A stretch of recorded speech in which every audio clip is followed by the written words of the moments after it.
I'm Lauren from Legends of S.H.I.E.L.D., a Marvel Universe fan show, part of the GonnaGeek network, just like the show you're checking out now. Shows on the network are individually owned, and opinions expressed may not reflect others. Find other incredible geeky shows at GonnaGeekNetwork.com. This is episode 294 of Better Podcasting. On this show, we continue our podcast media host discussion talking about the non-traditional distribution platform, Substack. But first, in this week's Better Podnerings, topics include StreamYard being acquired by Bending Spoon, I have a new podcast studio toy, and I do not have Shure's latest microphone. And finally, in this week's Better Podback, we resolve our love of transcripts. Lauren, start the show now. This is Better Podcasting. We are hobby podcasters through and through, just like you. That's why we are different. We minimize the money talk so that you can focus on building a better podcast.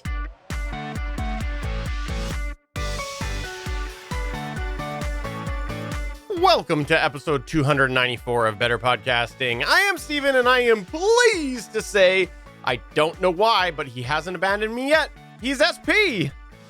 I'm contractually obligated for the length of my mortgage to do this show for you. It's just with you, not for you. It's in the contract.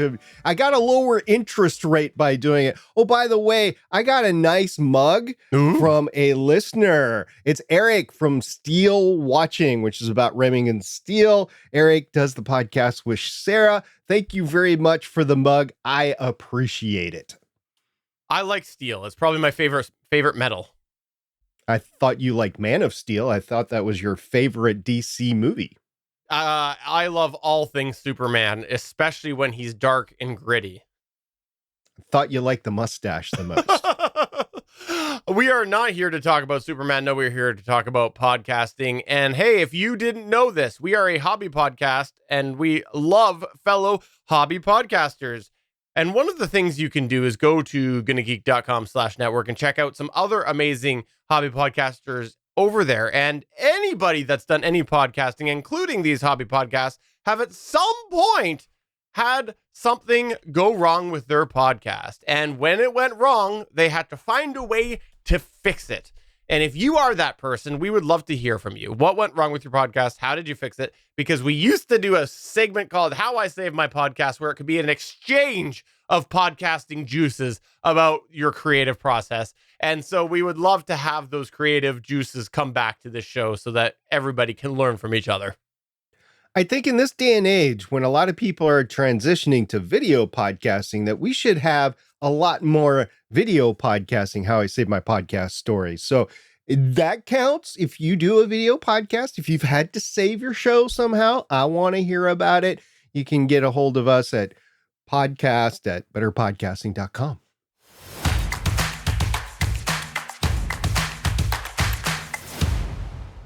All right, let's start off the Better Podnerings with some fun topics, because this is fun, because this is something that you use, and our fellow hobby podcaster Chris Farrell over on All Things Good and Nerdy, he also uses this, and so we're going to hope that it keeps being fun and doesn't turn into that sarcastic use of the word fun. Oh my gosh, when I saw this news, I'm like, oh my goodness, I'm going to have to change right now. Then I thought, it's going to take a few months to break, so I'll continue to use it for a while. And to be honest with you, I don't know if it's going to break or not. What we're talking about here is we were informed in our Discord server rather quickly that the streaming service StreamYard, which I use to both stream and record my show, and so does Chris, has been acquired by a company called Bending Spoons. Now, why is this important? Because Bending Spoons has also acquired other companies that they haven't been good stewards of the product. Let's put it that way, right? So basically, people believe that the product went downhill after it was acquired by this company. That's the notion. And I say people because that was the notion in our Discord. So I can legitimately say that. Yeah, there was definitely more than 3. There was a whole host of people that were like, ew, well, it was a good run while it lasted, that sort of thing. And to be honest with you, I don't know exactly where I'm going to go. We use Video Ninja and Video.Ninja and OBS to record this show. I've started to dabble along those lines myself. I like the simplicity of StreamYard, but if they're going to not support the product and have it break over time, whatever, the first time it breaks, I'm going to run, not walk, but run to something else. And OBS is my backstop right now. That's where I'm thinking right now, unless somebody else says I am not using Riverside. No, not doing that, not doing Zencaster, not doing Riverside. I've seen and heard and read too many horror stories over on the R Podcasting subreddit to even try those services. So really what I'm thinking about is OBS. Yeah.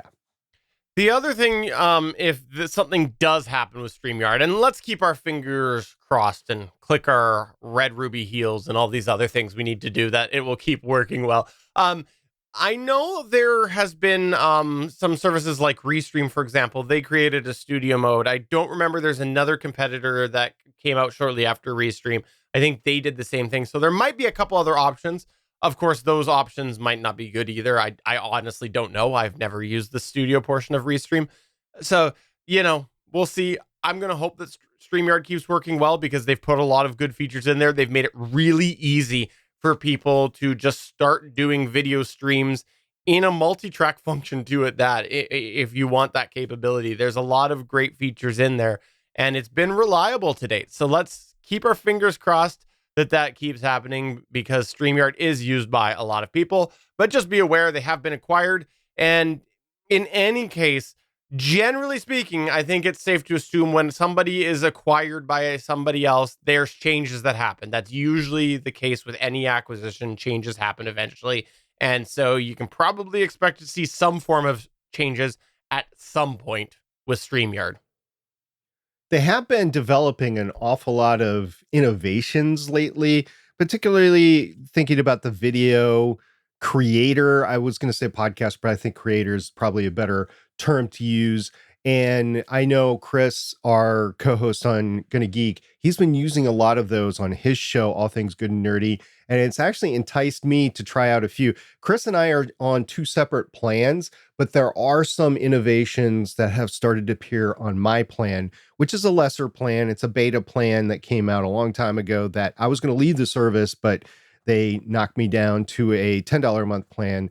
And I have been happily using it since, but the innovations that Chris has started to use for shorts, video shorts on social media and that sort of stuff with captions, automated captions or automated titles and stuff, it looks pretty neat, and it's a low effort for the creator. So if you're talking about a hobby podcaster like the 3 of us are, I'll include Chris in there, we don't have a ton of time for that sort of stuff. So if you can pull those out automatically and have it available, that's pretty good. So StreamYard has been maintained and improved lately, and I am hoping that at least continues to be maintained at the current level, if not maybe even improved now that they've been acquired by somebody else. So we'll see. My hope is there, but I also know that if it starts to break, as I mentioned before, I'm not going to try to stick around. I'm not going to ride it into the ground. I'm just going to leave. So what you're saying is you won't try to straighten out the spoon. Is that what you're saying? Steven, what's going to boggle your mind later is there is no spoon. Oh, whoa. All right, let's move on to the next thing here. This is interesting because you stumbled across something over this past weekend. Well, past weekend being last Thursday, to do with Pinecast. We've reviewed Pinecast here, and we use Pinecast for a couple of our shows, and neither of us are actually actively posting to Pinecast. This is something that we both have shows that are on there. We, at different points, have actively posted to Pinecast. My activity with Pinecast is once a month, and yours is when I believe you bring back Better Podcasting Chats with SP, which, I'm sure will happen at some point. And last week, you made a discovery that there was a problem with the uptime, at least as far as logging into the portal went. What happened? Full disclosure, we're both on the $5 a month grandfathered plan, so that's why we both maintain accounts over there. And I went to go log in and I got nothing. I got a big 404. Couldn't even get to their webpage, right? So it was at least 15 minutes because I went back into the messaging afterwards in the timeline. It was probably closer to an hour, but I can only prove about 15 minutes. You couldn't get in there at all. Couldn't get into the back end. I did check. I went to Spotify and I tried to play an episode and it did play. So I'm thinking that the actual hosting itself didn't break, but the front end appeared to break for me. And I couldn't get in, couldn't see anything, couldn't do any changes at all. If I was uploading an episode, I couldn't have uploaded an episode. I couldn't change anything. If I had something to fix in my feed, like misspelling or a term that I wanted to take out of show notes or whatever, it just wasn't available for that. I did post on the X trying to maintain, the correct nomenclature these days for the service that used to be known as Twitter. I did go to @GetPinecast, which I believe is the official X account for Pinecast. And I wanted to ask, hey, notice I couldn't get in. Forget what the actual quote said, but is there any downtime going on? Are you going to get back up? Basically what's going. I got nothing back.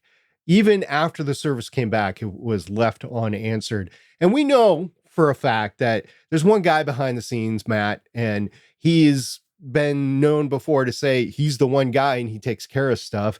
So, okay, this is what you get. This is a service that you get. He probably was concentrating on getting it back up. There was no customer service, no other agent to go on social media and say, this is what's going on. So you literally didn't have any idea. If it was extended, I think, I'm not going to speak for Matt, but I think he would have came on social media and just gave a short blurb saying, hey, I'm working on something. It's going to be back soon or something like that. But again, this is the level of service that you get with a company that allegedly has one guy working on it. And yeah, I just wanted to give a quick update on it and say that this occurred. I have noticed downtimes in the past, but this was the first quantifiable downtime that I could get where I was trying to get to the service on my iPad just to check things, right? And I wasn't able to. Could have just been me, could have been my internet, could have been my iPad. But I made sure I checked. I asked Steven, I asked in our Discord server, Waffles, who also hosts his show, which is Play Comics on Pinecast. He said he couldn't get to it as well. So we have confirmation from multiple sources in multiple parts of the country and North America that Pinecast was down. So I just want to give that quick update since we did review Pinecast for our media host reviews. Yeah, and my experience was that I could access RSS feeds. I did try that. I could access their front page. It was just the back end dashboard, like you said. So I didn't try to play media, though. So I'm glad you did. So I wonder what that is. I would be nice to have a bit of information about it. I suppose in theory, if that back end is managed differently, maybe it was something to do with whatever service that was on. But yeah, it would be nice to have some more information for sure. That's a great example. So they might have been using a CDN. It might have been the media that I was playing might have actually been parked on a CDN server, which for the layman, it's like a staging area that you put your distribution of your podcast in different servers around the world, really. And the actual main hub might have been down, but its CDNs might have been up. So it worked, and that's all I cared about at the time. If it goes down again, I think we'll do a little bit more extensive testing, but it's not like, oh, it's going to go down at 8:00 on Wednesday. Let's all get ready. It's just, whenever it happens. So, yeah. Let's move on to the next one here. You said that you were going to throw out, I believe was your direct words, you're going to throw out your SM7B and you're going to throw out all of your analog audio equipment because there was a new microphone that you wanted to get. Is that what you said? That is not what I said at all. Funny enough, I watch a sailing YouTube podcast. So the guy that runs the Sailing Doodles show on YouTube also has a podcast. and he just recently did a podcast, and he has a Shure SM7 microphone that he uses to record the podcast. It's also a video show, so you see it on YouTube. And I saw the differences between the Shure SM7 microphone that he used, and I went back to this announcement for the Shure MV7 Plus. So I think I said, I can't remember what I said before, but MV7 was the microphone that he was using, and the MV7 Plus microphone is out now. So they did a couple of updates to it. Predominantly the updates, as far as I know, is the USB was updated from a micro USB to a USB-C connection, which I think in this day and age, to stay competitive, you need to use a USB-C connection. And then also the LED touch panel, which is on the top of the microphone right behind the grill, that was updated to a solid touch panel versus little LED dots across the top. And it is customizable in the back end once you connect it to your computer. So I think you could do 4 different color palettes or something like that. And yeah, there is obviously a market for these types of microphones. And what is that? It's the dynamic USB broadcast microphone. So you can look at the Rode USB pod mic.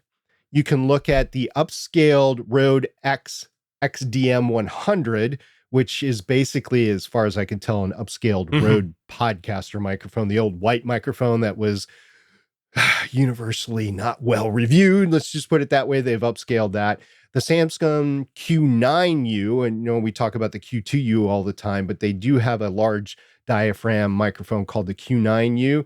The Shure as MV7, the Audio-Technica AT2040 USB, and the Rode, and I will go condenser here, but it was a big talk in the town because it was 32-bit float, the Rode NT1 5th generation. So you do have a class of microphone now that you can choose from if you only want to use USB. Now, there are some detriments to using USB. I know when I was starting out, I know when a lot of people are starting out, they just want to jump in and they're like, I can just use a USB into my computer. Well, that's true. You can, but there are some drawbacks, including if you want to try to record multiple USB microphones, say you want to sit down with a friend or friends and record a podcast, there is some problems and a lot of limits to whether you can or you can't podcast with multiple USB microphones in the same sitting, in the same room. There is latency and monitoring. What am I talking about? A lot of them have headphone jack inputs in the back of them or somewhere on the microphone. And there is increased latency because you're going from the microphone to the computer, and then that same audio is going from the computer back to the microphone. So there's latency, and it sounds like you might be behind yourself. If that's going to bug you, and it would me, then the latency is probably not great. And you are depending on that USB connection, which there are multiple failure points to it. It's not as robust as a XLR connection. So you can crimp one of the sides of the cord. Your USB port on whatever machine or mobile device that you're using could go bad. So there are additional, not that the connections don't exist with an XLR microphone, they're just more robust on an XLR microphone. So there are some detriments, but there are a lot of positives too. Like it's just plug and play. You don't need anything else. You just plug it straight into the computer and you get good quality studio sound. The only thing that, 2 things I'll throw in here is the first, with the latency with the headphones, I think that is product dependent. There are some that I think are as good as you have with like monitoring through a digital audio mixer, like a Rodecaster Pro or, something like that, because that's the same idea where you're listening back to digital, and some of them are terrible. So I think your mileage may vary depending on the microphone. But the other thing that I think is really easily overlooked by people who are doing the recording is what they're feeding the USB microphones into. If you're feeding your USB because it's a digital signal, it needs to be processed by something like a computer.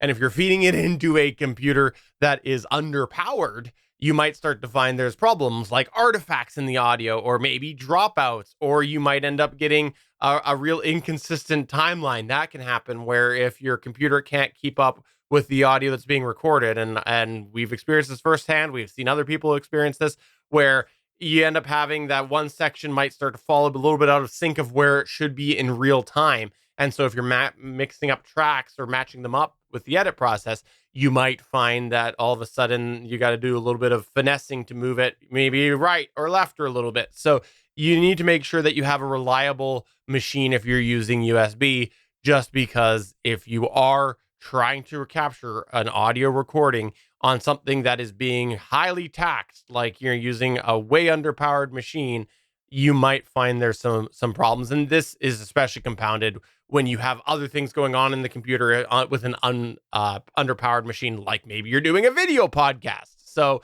just keep that in mind, that can be a factor as well. Well, on to our last point in our Podnering segment this week. Stephen, I'm feeling a little, my studio's getting a little hot. It's getting summertime. And it's getting a little hot in here. I got that monster of a computer. It raises the temperature in my office by like 15 degrees as we're recording. The door is shut. I do have a central air conditioning vent in the back of the room, but it's going with the rest of the house, right? It's not just isolated here. So if the rest of the house is okay, it's not going to be running. So yeah, I'm wondering, what can I do to cool that down a little bit this summer?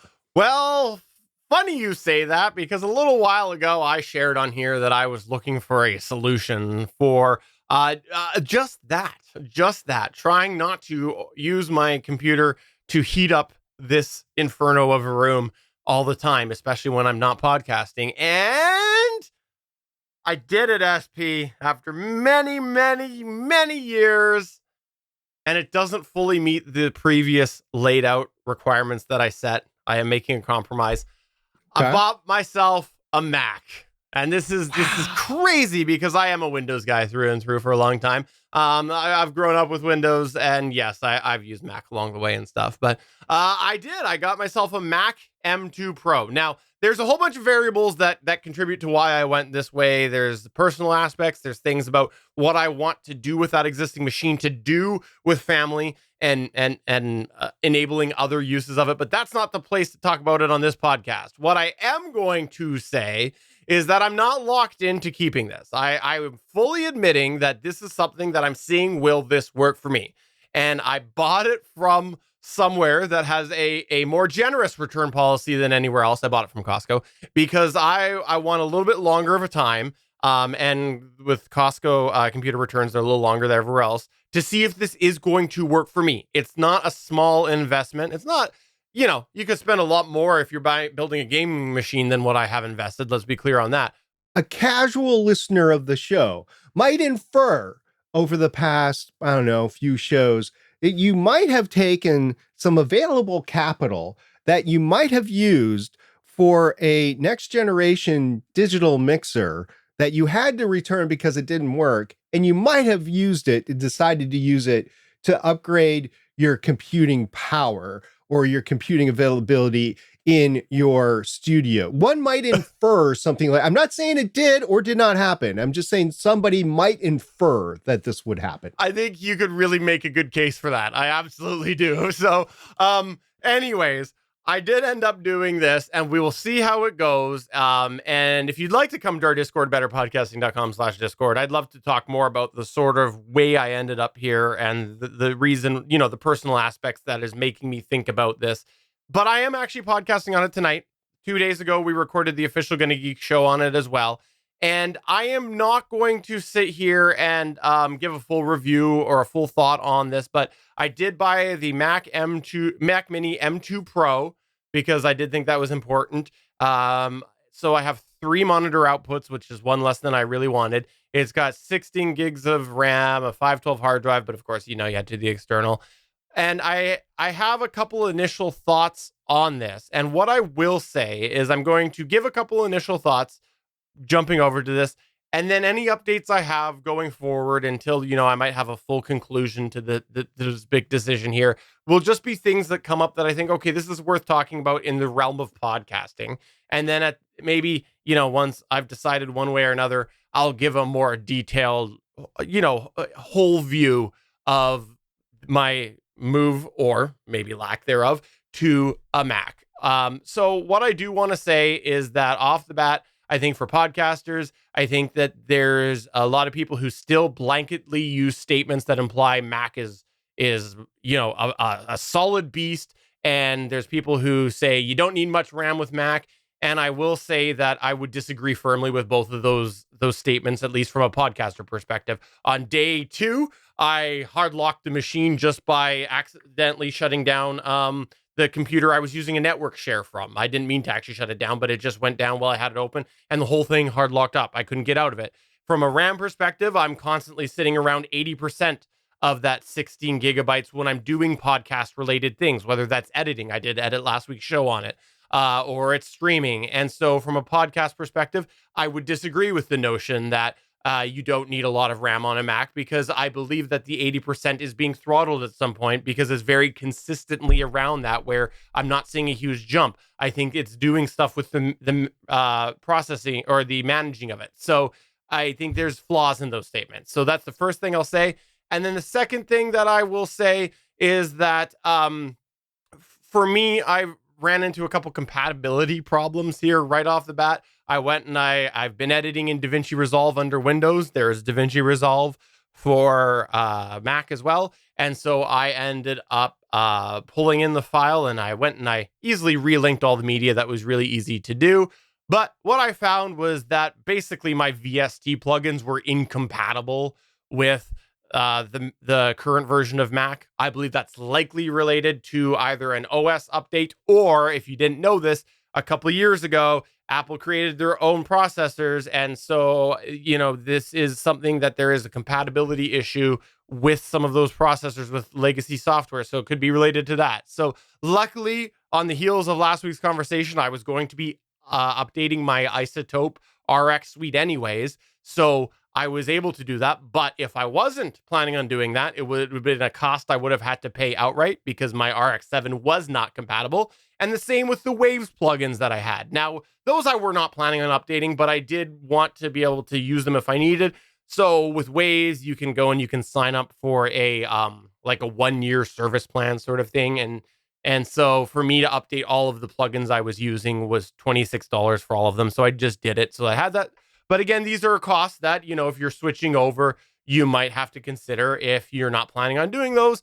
And then the other thing I'll throw in there is that, back to that whole software compatibility thing, I actually tagged last week's file in Windows. I spent way too long trying to find an ID3 tag editor that looked good.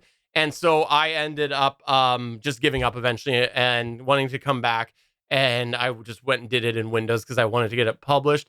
But one of the tools that I found out there after Googling for a Mac-based ID3 tag editor, I think there's a compatibility problem with either the current version of the Mac OS or with the chip, just because it wasn't allowing me to save properly. I think there's a permissions problem in there. I will hunt a little bit more because it looks like it has all the fields that I want. It just wouldn't save properly. So I got to do a little bit of digging on that. But, that's something that people would need to consider as well from a podcaster perspective. If you're making the jump, you would need to think about if you're using any tools like that and what can you use instead. So we'll see. I did, like I said, edit last week's podcast on the Mac. And from a rendering perspective, the MP3 output, the audio output, was more or less the same. I went and I actually pulled that file back into Windows and re-rendered it as well. It was 13 minutes, I think, on Windows, 12 minutes on this Mac. That could be a variety of differences. Could be a hard drive speed difference or something like that. But the video file was actually quite a bit, relatively speaking, quicker on the Mac. And it was about 12 minutes on the Mac, and it was about 18 on the Windows. Now, I will say this. I believe there's a little bit of hijinks going on here in DaVinci Resolve, because when you go to export on the Mac version of DaVinci Resolve, I am only on the free version. There is an option there to export using hardware acceleration mode. There's a checkbox for that. I don't have that same checkbox on Windows, and I believe that's likely because on DaVinci Resolve, they say when you get the paid version, when you get the Studio Edition, you then have access to the hardware acceleration for things like the NVIDIA hardware acceleration. So I think maybe it slid into the free version. Maybe they've added that feature to the free version on the Mac, whether that's to do testing, or that's because of the architecture, or they're trying to, I don't know, hypothetically dig into maybe the Final Cut market. I don't know what it is, but that option was definitely there on Mac versus not there on Windows. And from what I understand, it should not be there on the free version, because I do know they tout that as a studio thing. So who knows? That's probably the difference why. But yeah, that's my initial experience, and we will see where it takes me. And I've got less than 90 days now to make that decision. Tick tock, tick tock. Well, I'm excited to see what you come out with it. I know a longtime Windows guy going over to Mac with a limited Mac or OS experience, Apple experience.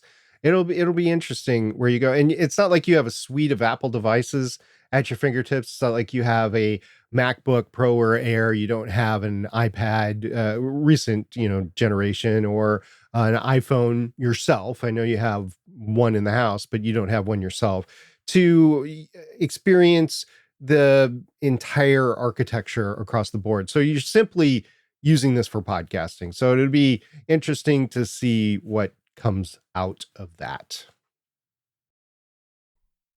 All right. I think it's time we get to one of our most exciting episodes of the Media Host Discussion.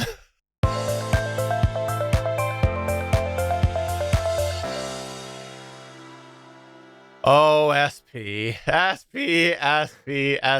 you ready for this one? I am. I took the hit. I'll take the hit for this because I think I was the one that put it on there. But I'm glad that we're doing this because it is coming up in conversation quite a bit, Substack. So this week we're getting unconventional. We're going to explore a powerful capability. It's not primarily meant for podcasting, but it does have podcast media hosting, Substack. That's what it's called, Substack. Now, before exploring Substack as a possibility to move our shows to, we primarily thought of it as a subscription email platform, which it is. But Substack is capable of hosting media and distributing it via an RSS feed. So we're going to explore it, match it with our criteria. We're going to add some notes along the way like we have been doing, and we'll see if it's going to remain on our list or if we're going to kick it to the curb. Now, according to online information about the company, Substack was founded in 2017. Currently, it's based in the San Francisco Bay Area. Substack's last funding type was noted as equity crowdfunding in the documentation that I saw online. It employs somewhere between 51 and 100 personnel, with 94 noted in June of 2022. No idea if that's perpetuated 2 years into the future. And to date, before our research for this episode, neither of us have ever dreamed of using a Substack with hosting our podcast. And for this episode, I did use one of the two podcasts that have pod faded after 2017 that the owner of them allowed me to use. This, again, is with the expressed owner's permission. So I didn't take a show out of nowhere and throw it on there like a lot of people might. It is with express permission. And I did import the show from Red Circle to Substack and continued the show by uploading a new episode, which I'm going to have to modify later. But, Stephen, what was your experience? I went and signed up for a new account like I was creating a brand new show. And when I went to sign up, it just went and basically emailed me a login link that I could use to get everything all going with this setup. And then I had to start by making a Substack itself. And then after that, go through and set up the podcast credentials. So because I wasn't using an import, I have to say, I think it felt a little bit complicated just off the bat because I was making essentially almost the equivalent of what you'd do for a podcast, because that's the idea of a Substack, is it's a set of features, right? So, or it's a set of information you're setting up, and then I go into the podcast setup. So it almost felt like double setup to me. In full disclosure, I also had to do the double setup. I had to set up the Substack first and then import the show. So yeah, we had the similar experience there.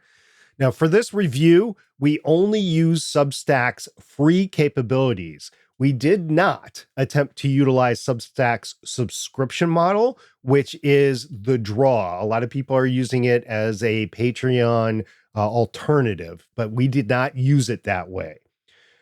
There is a not so simple process of 13 steps of setting up your creator dashboard with Substack. We both went through it. We won't detail this beyond the mention that we already did here, but once you do set up your Substack, which is free, foot stomp that, you can set up a free podcast. Now, using that as a basis, we'll continue with our format of discussing the highlights, the neutral points, and shortcomings of the Substack publishing service from the lens of a hobby podcaster. Don't use it. There, the review's done. Okay. Now, in case you want to know more, let's get into it today, because we will do our usual thing. But there's your spoiler for the end. Yes, it is a large list for us to go through, but we will start with some of the kind things, the highlights. And let's kick off talking about the highlights. Yes, there's a 301 redirect capability. It is there. You have to navigate to the podcast page, the settings. Then you have to go into the danger zone. So you want to make sure you sing that song in your head while you're doing it. And once you have danger zone, once you have found yourself in the danger zone, you've got two options to either delete or migrate. And let's be, credit where credit's due here. The buttons that they make are very apparent. We have been hunting for these redirect or these delete capabilities in some of the recent hosts that we've discussed. And Substack does make it very obvious with their buttons. So kudos to them for not making them tiny, mostly hidden links like we've seen on a couple of other services. So Substack is free to use, and the affordability should be high. Our affordability rating should be high, right?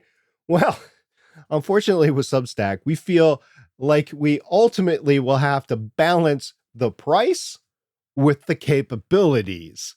However, that's what our other criteria are for. So just like our review for Spotify for podcasters, we'll go ahead begrudgingly and rate Substack as a 5 for affordability and lay the rest of the cards out as they're played.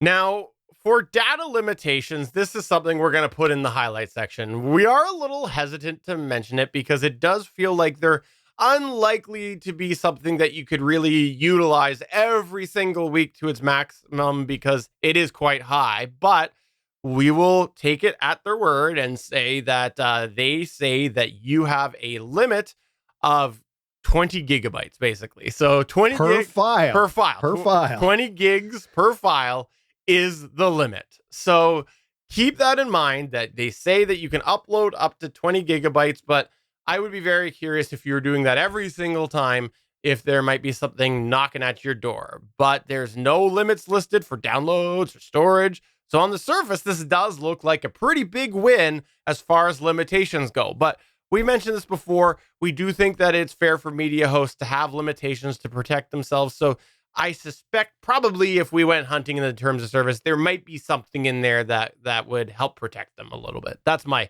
guess anyways.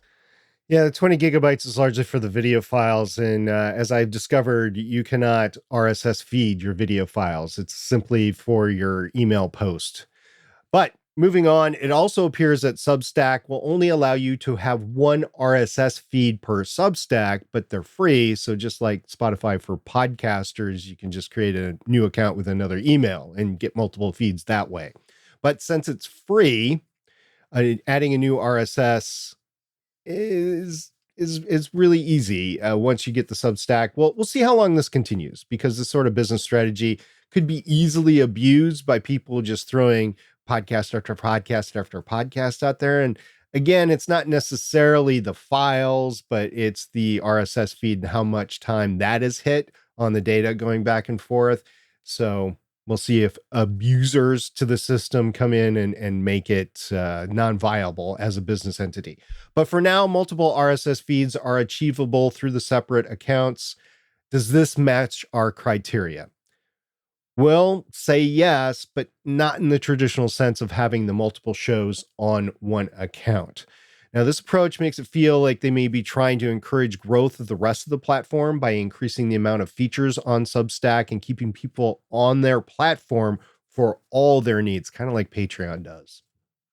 Now, let's talk about video because they will allow you to upload a video like we mentioned and, a reasonable amount. So you can have up to 20 gigs per file to upload. But that's not in the RSS feed like we mentioned. Where we did want to call this out as a highlight, though, is it will automatically re-encode that video file to audio. So this is something that it might make your process a little bit easier if you are somebody producing a video file each week, because you just have to upload the video and then you get yourself the audio file on the other side. Now, like Spotify for podcasters, this video file will only be internal to your Substack.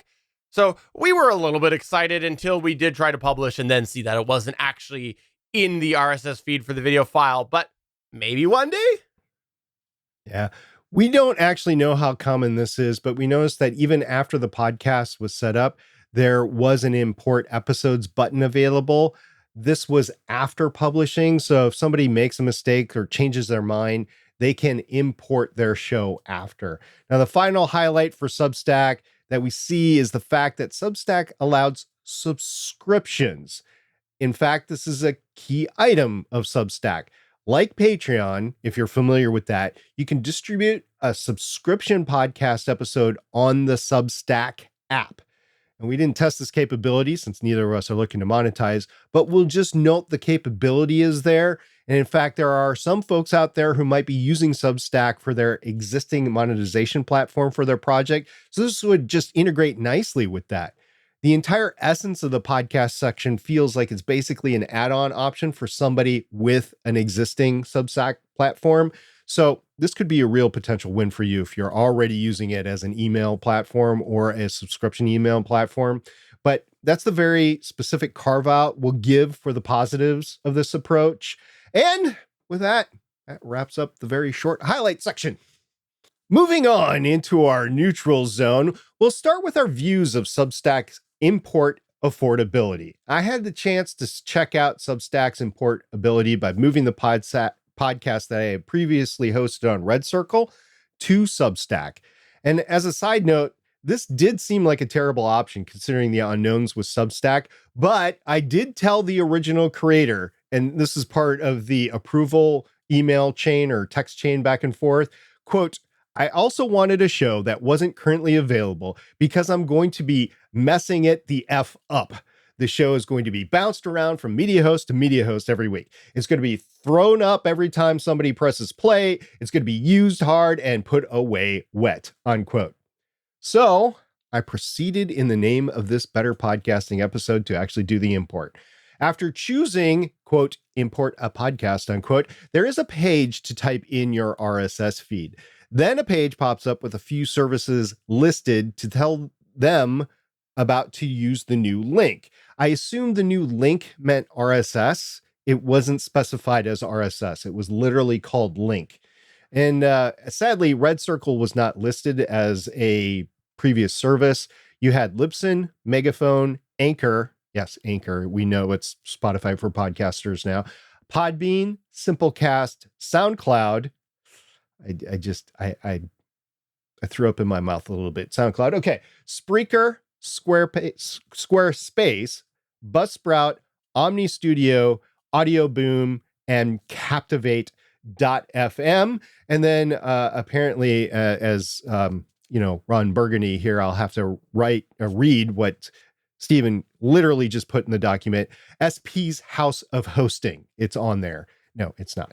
Okay, I managed to find the Red Circle 301 redirect anyway over on Red Circle and move on with the transfer. And then strangely, there is another page for submit your new feed link to podcast directory, which we had a little debate offline, and I will give Stephen credit. I was saying that this was basically saying that Substack didn't know what a 301 redirect is, but then Stephen wisely said, now, wait a minute, SP.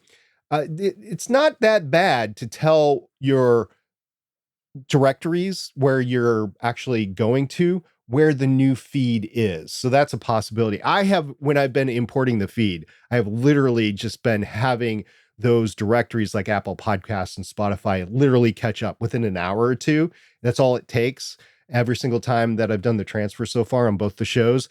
But if something is a hitch in there and it doesn't automatically, with the 301 redirect, modify itself to go to the new feed, you can always go to that feed and say, hey, look, here's the new one, either through a customer service sort of situation, or in the case of like Podcasts Connect on Apple, you can go ahead and throw the new feed in there. I don't recommend doing that, but it is available.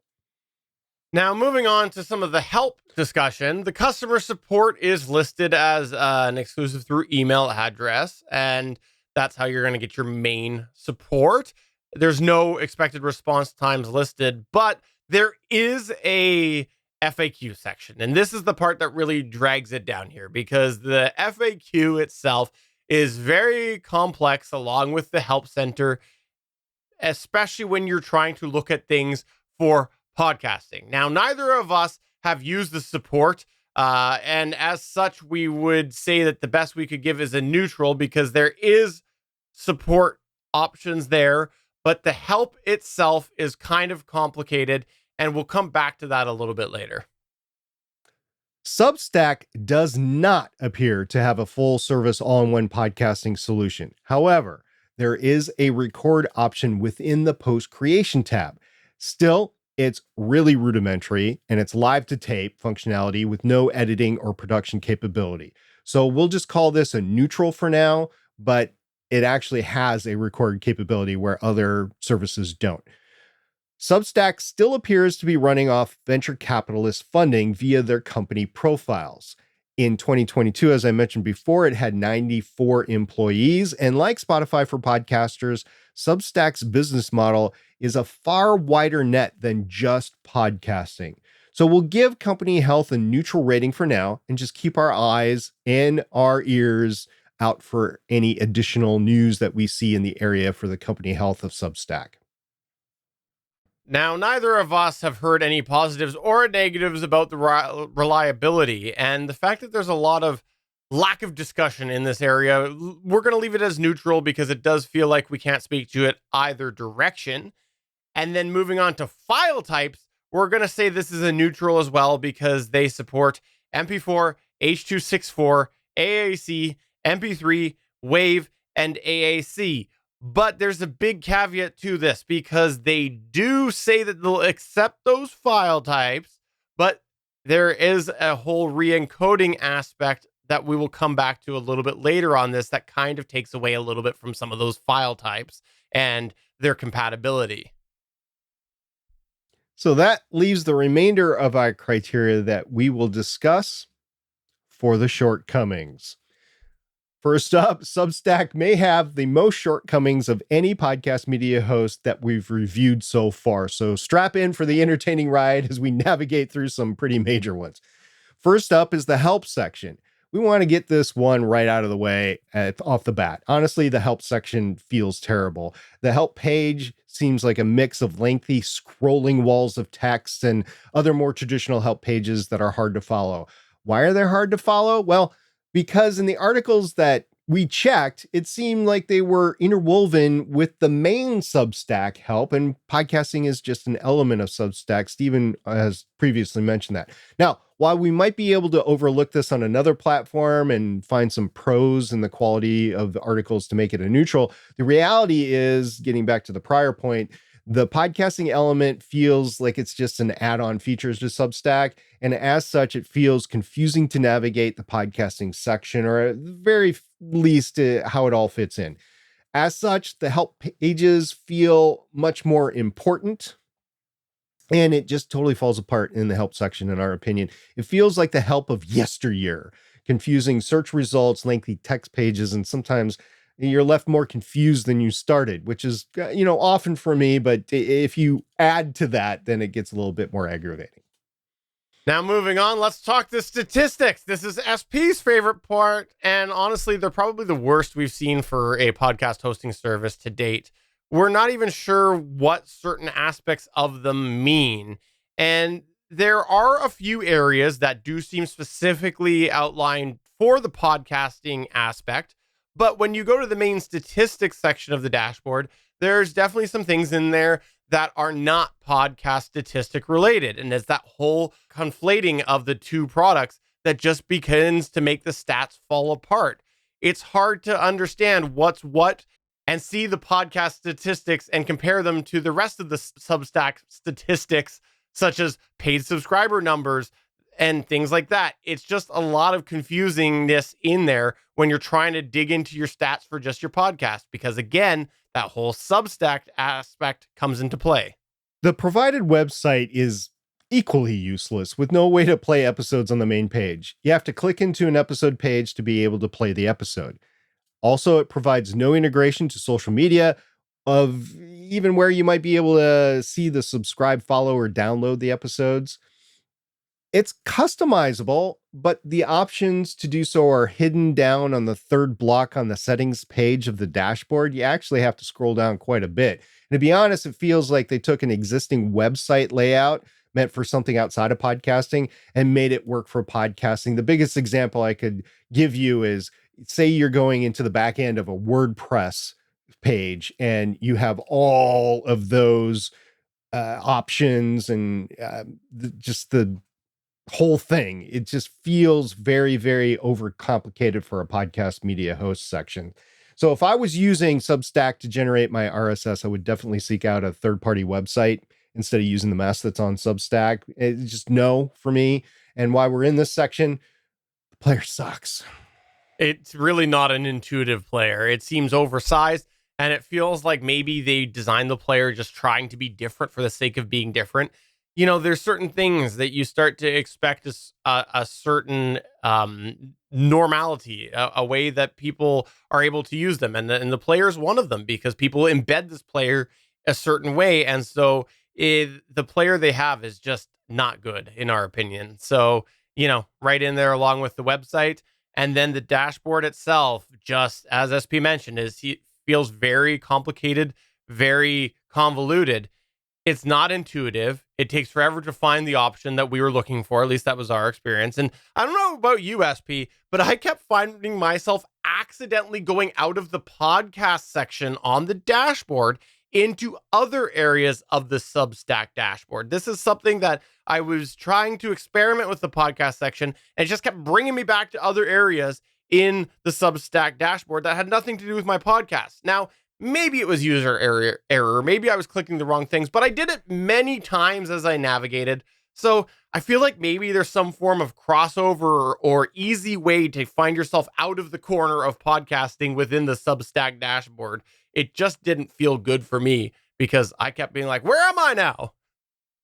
Now, I'm not going to talk about the user ability here. I'm going to talk about the creator ability here.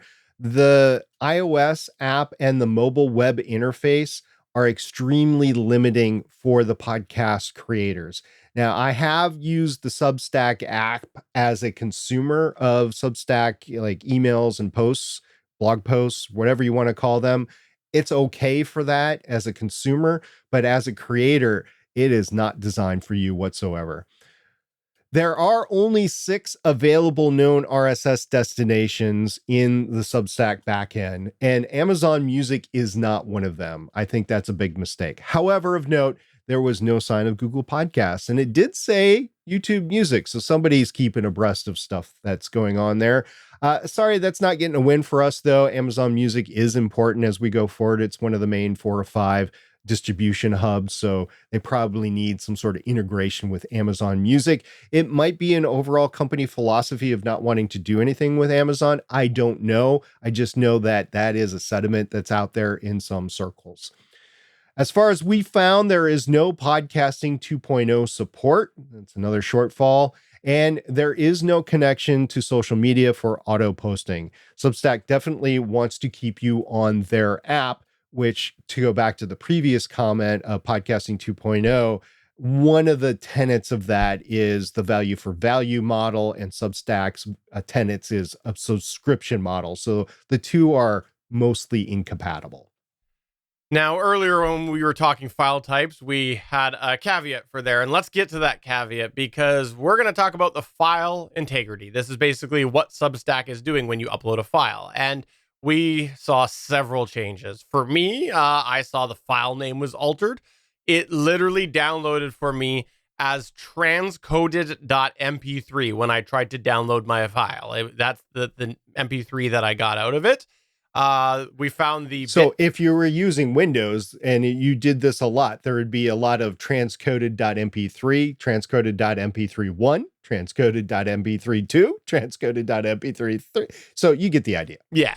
Also, we found that the file bitrate was re-encoded. So we both had different experiences with the re-encoding, but it was converted to 96 kilobits per second.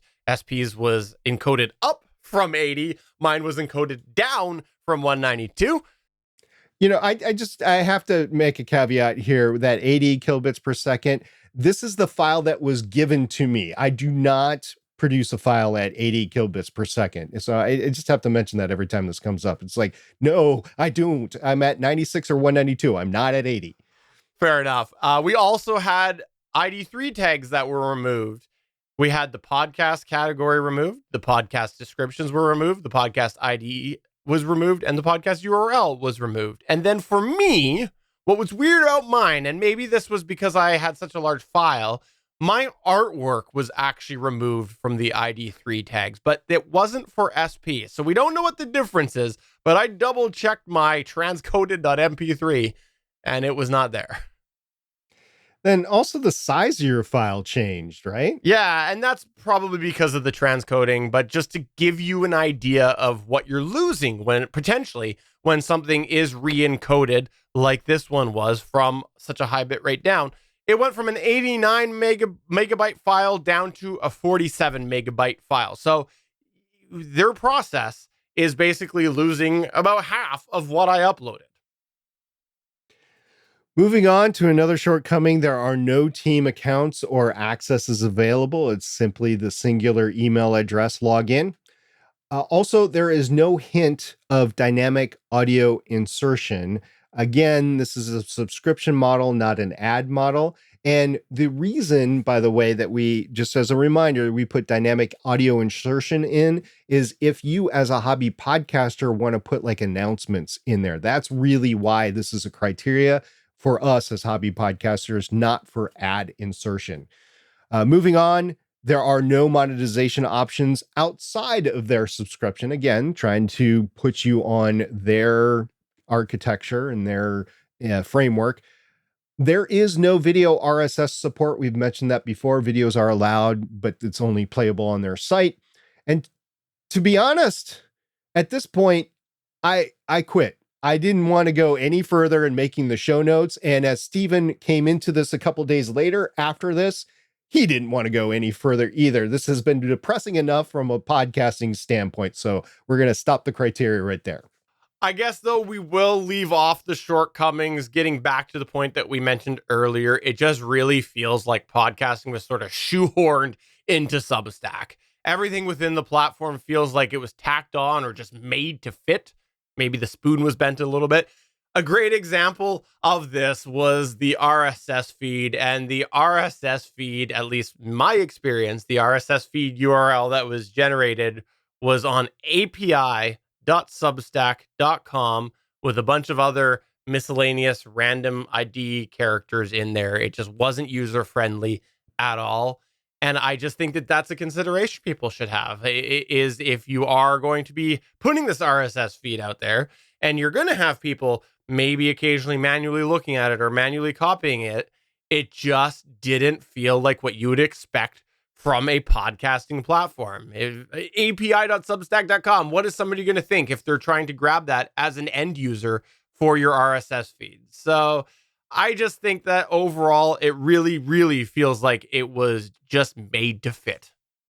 Steven, I have one last thing that I just have to get out here. And that is one of the major problems I had is you couldn't backdate a post.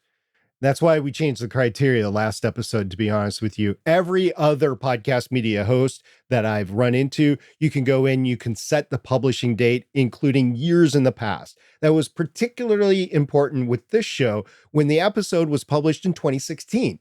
Now, I have an episode out there that's published in 2024. The show was not created in 2024. It was created in 2015 to 2017 timeframe. So when I import this into the next podcast media host, I'm going to have to go in and I'm going to have to backdate the post to its original publishing date. And that is very frustrating to me. And one of the main reasons why I won't do this. We talked about a lot of reasons why that is a noted capability that we would need in a podcast media host last time, but this was something that was severely lacking here. I have a theory, by the way, that is related to the shoehorning in. And I think that could be to do with the fact that, Substack, it's obviously clearly money related. It's really, trying to offer something to people for something. And so I wonder if the limitation on the ability to backdate is so that it is very clear what you've offered at what time to the people who are paying for it. So that way you're not like, what are you talking about? You said you were going to subscribe to my Substack and I'm going to give you 3 episodes a month. And look, I did give them to you, but actually you didn't do it and you backdated it. So it's my theory on it. Now I could be wrong, but that's my theory. No, I think you're completely right, because I've seen that done on other Patreons, but that's a discussion for another day. Moving into our summary here, long story short, we will not be placing Substack on our short list. For a hobbyist, I would say, and I think, Stephen, you agree with me, that Spotify for podcasters is a better solution. Far better solution. Yeah, it might be the right fit for some business podcasters here on Substack, but if used in conjunction with other media hosts, it does have some advantages for notifications that new content has been published. And heck, there's probably a case to be made that most others are better, maybe even the ones that we've dismissed from a podcast media host provider standpoint. The whole service just feels like it isn't meant for somebody thinking of podcasting, but it is thinking of podcasting as an afterthought to their overall experience. And there's so much left to be desired, especially for a hobby podcaster. And honestly, for a hobby podcaster, it's very difficult for us to see how it checks any meaningful boxes.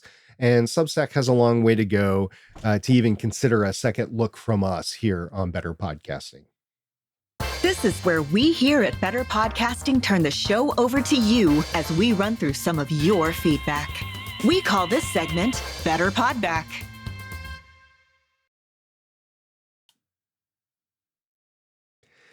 We are going to talk about some items that were brought up in our Discord. So it's a great place to talk with other hobby podcasters. It's a great, you don't have to deal with, even on r/podcasting on Reddit, it's much more isolated to hobby podcasters. So you can catch it out at betterpodcasting.com/Discord. And talking about podcatchers, we were talking about that last time, and Yakko, he piped up and he said, I'm still using iCatcher.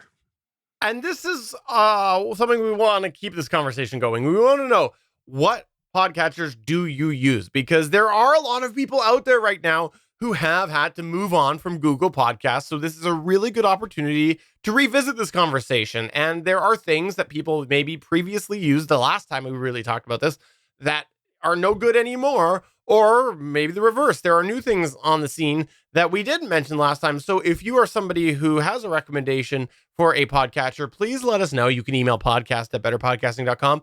Come to our Discord at betterpodcasting.com/Discord, or just make yourself a specialized RSS feed that talks all about the podcatcher that you like, but only submit it to that one podcatcher, and maybe we'll find it. In full disclosure, I was asked in the Discord server, since I was using Google Podcasts on the web app at work, and I was asked, well, have you tried Overcast? And I've been swamped since that question has been asked at work, so I haven't had a chance to try it, but I will attempt to try it before we record our next episode to see if I can use it at work. And my issue is I have a lot of the interweb that's blocked at my work. So I would have to be one of the things that has been previously approved, because I'm not going to go through the approval process for that. So moving on, our next topic is Scatmaker in the Discord asked an interesting, useful feature update for podcasters. And the summary here is there's some modified changes in Resolve for transcripts in Resolve 19. And Stephen, have you had a chance to check any of this out? Yes, I did see this. And what you want to do is go to betterpodcasting.com/294, and I'll put a link to this YouTube video that Scatmaker linked. And full disclosure, I did see a little bit of chatter about this in a couple other areas before he ended up putting that YouTube video in there. But I say this because it's definitely meaning there's a lot of chatter about the things that are discussed in this video if, there's multiple places talking about this. And they made some changes to how transcripts will work. And I believe transcripts might only be in the studio version of Resolve, but you might have that. So let's talk about this. And one of the things that they've added is speaker detection. So when you are having the automatic transcriptions generated, it will detect who is the speaker. And this is helpful because there's also the ability, it's a little bit easier now to basically edit by text because you have a transcript that says who's saying what. So say you go into the transcript and you delete certain text from that transcript, it will then go into your timeline and delete that individual section. And you also can use it to remove dead space when you're in the transcription area. There's a little button that you can push and it basically will go and remove all that dead space based off of the transcript. And so those are features that have been added in there. I think there's a couple others that might not be in this video. I seem to vaguely remember that, but it does look like the latest version of Resolve has added some features there around the idea of utilizing transcripts for editing purposes. So very cool. Glad to see that keeping going. Maybe one day I'll buy the studio version. For now, I'll just keep using the free version. And I will say this. One of the reasons I actually like continuing to use the free version is so that I have an idea of what is out there for somebody who might not be able to afford the studio version. I like that everything I do is in the free version, and so I can speak to that. So I do like that. But maybe one day I'll get the studio. I still have to try it at some point, and I do want to, but I just haven't yet. So I'm excited to see all these innovations in something that is versatile enough to be used as both freeware or shareware and paid. So yeah, looking forward to that. Hey, if you have something you want to talk to us, again, our Discord server is betterpodcasting.com/Discord. Go to the Better Podcasting channel in there.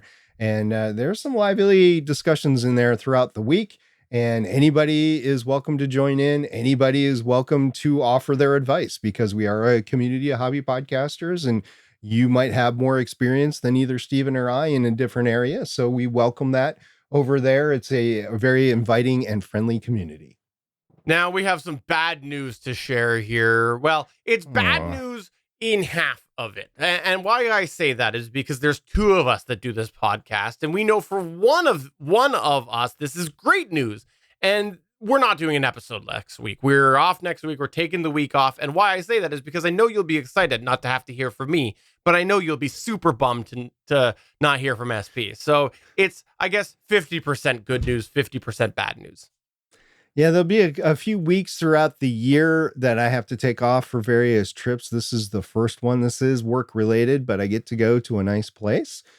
So if you happen to be in the Port Canaveral area, and for those around the Kennedy Space Center, you know what I'm talking about. I will be down there next week. So this comes out Monday. I'll be down there for a few days afterwards. If you happen to get this, I might be able to swing out and meet you somewhere. So the Discord is probably the best place to get a hold of me there. I will not have my phone with me throughout the day. So I will have to catch you at night after I leave work. And it's just exciting for me because hopefully there's nothing on the schedule yet, but I'll be aware they were, launch the rockets. So, I am a rocket scientist. It's what I do. I like to see them, launch. Try not to get hit by any space debris. I know that's a thing down there. It's down there. Yeah. But they're refining the aiming to get it more into the Pacific Northwest area, closer to where you live. We did get the right continent. You got to admit that. Fair enough. You're getting closer. But come back the week after for the next episode of Better Podcasting, because we will be back the week after. And in the meantime, do come to the Discord, like SP said, because there's lots of awesome geeky talk in there, including podcast talk, including related to podcasting, but not directly podcasting talk. Like right now, I will call out in our tech and gear channel on the Discord, there's some discussion going on about data and the possibility of having lost data and what you might do of data if that happened and getting that back. And this is something that we've talked about related to podcasting before. So there are tangential discussion points there as well. I'll leave you with this. We are reviewing other podcast media host services. I have had a couple that have been provided to me, suggested to me. I can't guarantee that we're going to get to everything, but I have listened to your inputs and Stephen and I have discussed it. So we'll see if we get to them or not. But if you have your favorite podcast media host provider that we haven't reviewed yet, or you have something to say about one we did review, please get a hold of us and heck, we might have you on the future show. So for episode number 294 of Better Podcasting, I'm Steven saying, I'm hungry. I don't want an orange. I want an apple. And I'm SP saying, see you guys next time. Maybe I'll have a tan, maybe not, but we'll see. Catch you later. Bye. Bye. Thanks for checking out another episode of Better Podcasting. You can find the full back catalog of Better Podcasting at betterpodcasting.com. If you're into geeky podcasts, please check out the other podcasts on the GonnaGeek Network at GonnaGeekNetwork.com. This show was produced and edited by Stephen Jondrew. Voice work was done by L.W. Salinas. Thanks again for listening or watching, and we hope to see you again next week.